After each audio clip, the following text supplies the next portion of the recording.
नमस्ते बच्चों। आज हम सुनेंगे एक जादुई कहानी जिसका शीर्षक है रिया और जादुई झिलमिल फूल। रिया एक छोटी सी बच्ची थी जिसकी आंखें हमेशा चमकती रहती थी। वह एक ऐसे जादुई जंगल के पास रहती थी जहां पेड़ आपस में बातें करते थे और फूल गीत गाते थे। रिया की सबसे अच्छी दोस्त एक फुर्तीली गिलहरी थी जिसका नाम था छोटू। छोटू इतना तेज था कि पलक झपकते ही पेड़ों पर चढ़ जाता। हर सुबह रिया और छोटू जंगल में खेलने जाते थे। वे रंग-बिरंगी तितलियों का पीछा करते, झरनों के पास खेलते और मीठे जामुन खाते। जंगल उनका खेल का मैदान था और हर कोना किसी न किसी नए रोमांच से भरा होता था। आज भी वे एक बड़ी सी झील के किनारे बैठे थे, जहां सूरज की किरणें पानी में नाच रही थी और वे जीवन का आनंद ले रहे थे। लेकिन आज जंगल में कुछ अलग था। रिया ने देखा कि जंगल की खुशियां थोड़ी कम हो गई थी। पेड़ों की पत्तियां पहले जितनी हरी नहीं थी और फूलों की महक भी हल्की पड़ गई थी। सबसे खास झिलमिल फूल, जो अपने जादुई गाने से पूरे जंगल को जीवंत रखता था, मुरझाने लगा था। झिलमिल फूल की पंखुड़ियां सिकुड़ गई थी और उसका चमकीला रंग फीका पड़ गया था। उसकी मीठी धुन, जो हर सुबह जंगल में गूंजती थी, अब बस एक उदास फुसफुसाहट बनकर रह गई थी। रिया का दिल बैठ गया। उसने छोटू की तरफ देखा।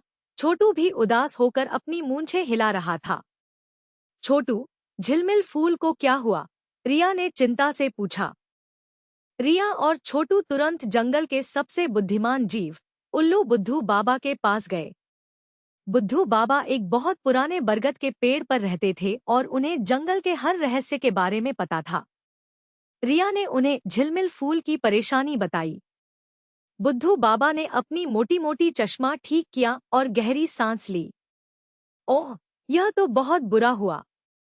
झिलमिल फूल हमारी जंगल की आत्मा है। अगर यह पूरी तरह मुरझा गया तो जंगल अपनी सारी खुशियां और जादू खो देगा, बुद्धू बाबा ने अपनी भारी आवाज में कहा। इसे बचाने का एक ही तरीका है, तुम्हें चांदनी बूंद लानी होगी, जो शीतल पहाड़ की सबसे ऊंची चोटी पर मिलती है। यह एक दुर्लभ और शक्तिशाली बूंद है, जो केवल पूर्णिमा की रात को दिखती है। रिया ने हिम्मत जुटाई। मैं जाऊंगी, बुद्धू बाबा। मैं चांदनी बूंद ले आऊंगी। छोटू भी फुर्ती से रिया के कंधे पर चढ़ गया, अपनी पूंछ हिलाते हुए। मैं भी तुम्हारे साथ हूँ, रिया। हम मिलकर यह काम करेंगे। उन्होंने अपनी यात्रा के लिए कुछ मीठे जामुन और पानी की एक छोटी बोतल ली। शीतल पहाड़ बहुत दूर था और रास्ता खतरों से भरा। सबसे पहले उन्हें तेज धारा नदी पार करनी थी। नदी बहुत चौड़ी और तेज थी और उस पर कोई पुल नहीं था। रिया थोड़ी डर गई, लेकिन छोटू ने उसे एक पुरानी, मजबूत बेल दिखाई जो नदी के उस पार तक जाती थी। इसे पकड़ो, रिया। हम धीरे-धीरे पार कर लेंगे, छोटू ने हौसला बढ़ाया। रिया ने हिम्मत करके बेल पकड़ी और धीरे-धीरे उस पर लटककर नदी पार करने लगी। छोटू उसके कंधे पर कसकर बैठा था। उसकी छोटी-छोटी आंखें चारों ओर देख रही थी।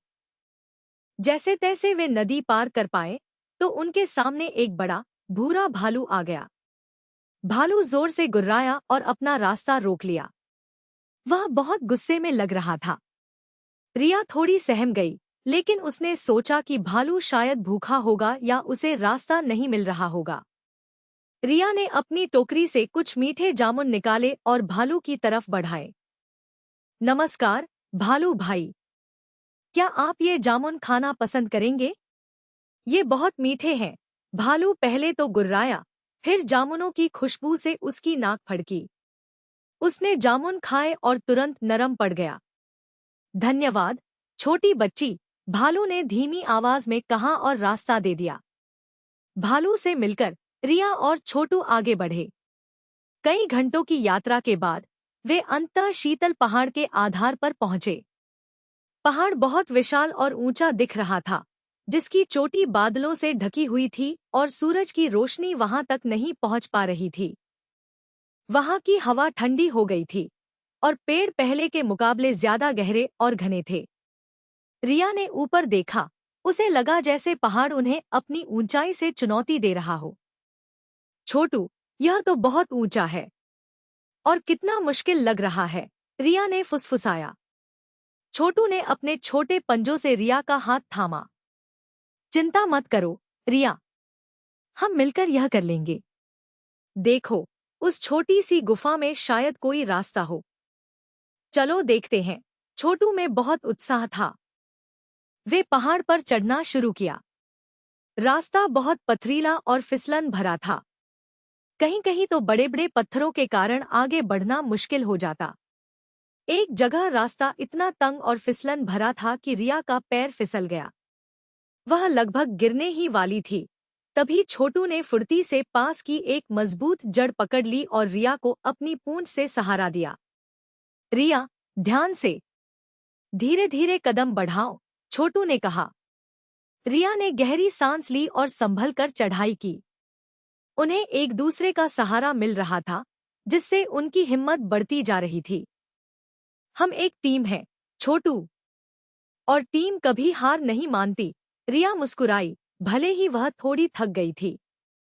जैसे जैसे वे ऊंचे चढ़ते गए, वातावरण में एक अजीब सी ठंडक और शांति छा गई। पहाड़ की एक ढलान पर उन्होंने एक घने, धुंध भरे जंगल में प्रवेश किया। इस जंगल में पेड़ इतने पास थे कि सूरज की रोशनी मुश्किल से जमीन तक पहुंच पाती थी, और सब कुछ रहस्यमय लग रहा था। यहाँ एक छोटी सी गुफा थी, जिसके अंदर से धीमी रोशनी आ रही थी, जैसे कोई जादुई चीज चमक रही हो। जिज्ञासावश रिया और छोटू गुफा में दाखिल हुए। गुफा के अंदर एक बड़ा सा पत्थर था, जिस पर कुछ अजीब सी आकृतियां बनी थीं, जो तारों और चांद जैसी दिख रही थी। छोटू ने अपनी छोटी नाक से पत्थर को सूंघा। तभी एक धीमी, प्रतिध्वनित आवाज सुनाई दी, सच्ची हिम्मत का इनाम पाने के लिए तुम्हें सबसे चमकीली चीज को पहचानना होगा। इस रहस्यमय आवाज से रिया थोड़ी चकित रह गई, लेकिन छोटू ने तुरंत पत्थर पर बनी आकृतियों में से एक चमकती हुई तारे जैसी आकृति की ओर इशारा किया। रिया, यह देखो, यह सबसे ज्यादा चमक रहा है। जैसे ही रिया ने उसे छुआ, गुफा से बाहर निकलने का एक गुप्त मार्ग खुल गया। वे उस मार्ग से बाहर निकले और अचानक खुद को शीतल पहाड़ की सबसे ऊंची चोटी पर पाया। चारों ओर से बादल घिरे थे और हवा में एक जादुई चमक थी। चोटी पर, एक छोटे से पत्थरों के घेरे के बीच, एक छोटी सी जगह पर एक अकेली पत्ती पर एक चमकीली, ओस की बूंद टिमटिमा रही थी। यह कोई साधारण बूंद नहीं थी, यह चांदनी बूंद थी, जो रात भर चांद की रोशनी में नहाकर चमक रही थी। रिया ने धीरे से उसे एक छोटे पत्ते पर उठाया, उसका दिल खुशी से धड़क रहा था। चांदनी बूंद को पाकर रिया और छोटू का दिल खुशी से झूम उठा। अब उन्हें जल्द से जल्द जंगल लौटना था, इससे पहले कि झिलमिल फूल पूरी तरह मुरझा जाए। वे तेजी से पहाड़ से नीचे उतरने लगे। नीचे उतरना चढ़ने से ज्यादा आसान था, लेकिन उन्हें अभी भी सावधानी बरतनी थी क्योंकि रास्ते फिसलन भरे थे। सूरज ढल रहा था और आसमान में नारंगी रंग फैल रहा था, जिससे पहाड़ और भी खूबसूरत लग रहा था। रिया ने चांदनी बूंद को बहुत संभाल कर रखा था, ताकि वह गिर न जाए। छोटू बार बार अपनी छोटी सी नाक से उसे छूकर देखता, जैसे यह सुनिश्चित कर रहा हो कि बूंद अभी भी सुरक्षित है। जंगल में अंधेरा होने लगा था, और उन्हें पता था कि झिलमिल फूल को उनकी बहुत जरूरत है। जैसे ही वे जंगल पहुंचे, चांद पूरी तरह निकल चुका था और उसकी चांदनी हर जगह फैली थी। झिलमिल फूल अपनी अंतिम सांसें ले रहा था। उसकी पंखुड़ियां पूरी तरह सिकुड़ चुकी थी और कोई रंग बाकी नहीं था, वह बस एक भूरे रंग का मुरझाया हुआ फूल दिख रहा था। बुद्धू बाबा और जंगल के कुछ अन्य जानवर उदास होकर फूल के पास खड़े थे। उनकी आंखों में उम्मीद की एक हल्की सी किरण थी। रिया ने बिना देर किए धीरे से चांदनी बूंद को झिलमिल फूल की मुरझाई हुई पंखुड़ियों पर टपका दिया। एक पल के लिए कुछ नहीं हुआ, फिर धीरे धीरे एक हल्की सी चमक फूल से निकलने लगी। उसकी पंखुड़ियां धीरे धीरे खुलने लगी। रंग वापस आने लगा, पहले हल्का गुलाबी, फिर गहरा नीला और फिर इंद्रधनुषी, जो आंखों को बहुत भा रहा था। जैसे जैसे झिलमिल फूल की पंखुड़ियां पूरी तरह खिल गईं, उसकी धीमी मीठी धुन पूरे जंगल में फैलने लगी। यह पहले से भी ज्यादा मधुर और चमकीली थी, जिससे हर दिल में खुशी भर गई। फूलों ने फिर से खिलना शुरू कर दिया, पेड़ों की पत्तियां हरी भरी हो गईं और नदी का पानी फिर से चमकने लगा। जंगल की सारी उदासी छूमंतर हो गई। सभी जानवर खुशी से झूम उठे और एक दूसरे को बधाई देने लगे। भालू भाई भी अपने बच्चे के साथ वहां आ गए और खुशी से नाचने लगे। झिलमिल फूल ने अपनी सबसे प्यारी धुन गाई, जो रिया और छोटू की बहादुरी और दोस्ती का जश्न मना रही थी। पूरा जंगल खुशियों से भर गया, जैसे एक नए जीवन की शुरुआत हुई हो और सब जगह जादू वापस आ गया हो। रिया और छोटू ने एक दूसरे की तरफ देखकर मुस्कुराया। उनकी आंखों में थकान थी, लेकिन उससे ज्यादा खुशी और संतोष। बुद्धू बाबा ने अपनी आंखों से चश्मा हटाकर रिया और छोटू को प्यार से देखा। तुम दोनों ने सिर्फ एक फूल को नहीं बचाया, बल्कि पूरे जंगल की आत्मा को बचाया है।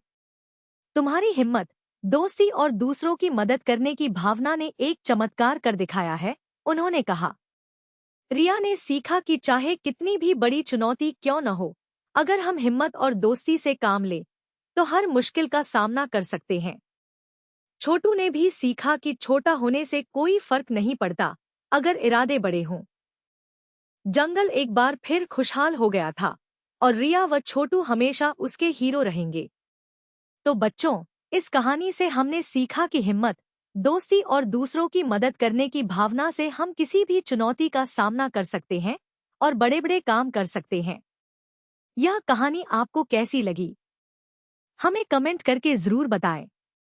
अगर आपको यह कहानी अच्छी लगी हो तो इसे लाइक करें, अपने दोस्तों के साथ शेयर करें और हमारे चैनल को सब्सक्राइब करना न भूलें, ताकि आप ऐसी और मजेदार कहानियां सुन सकें।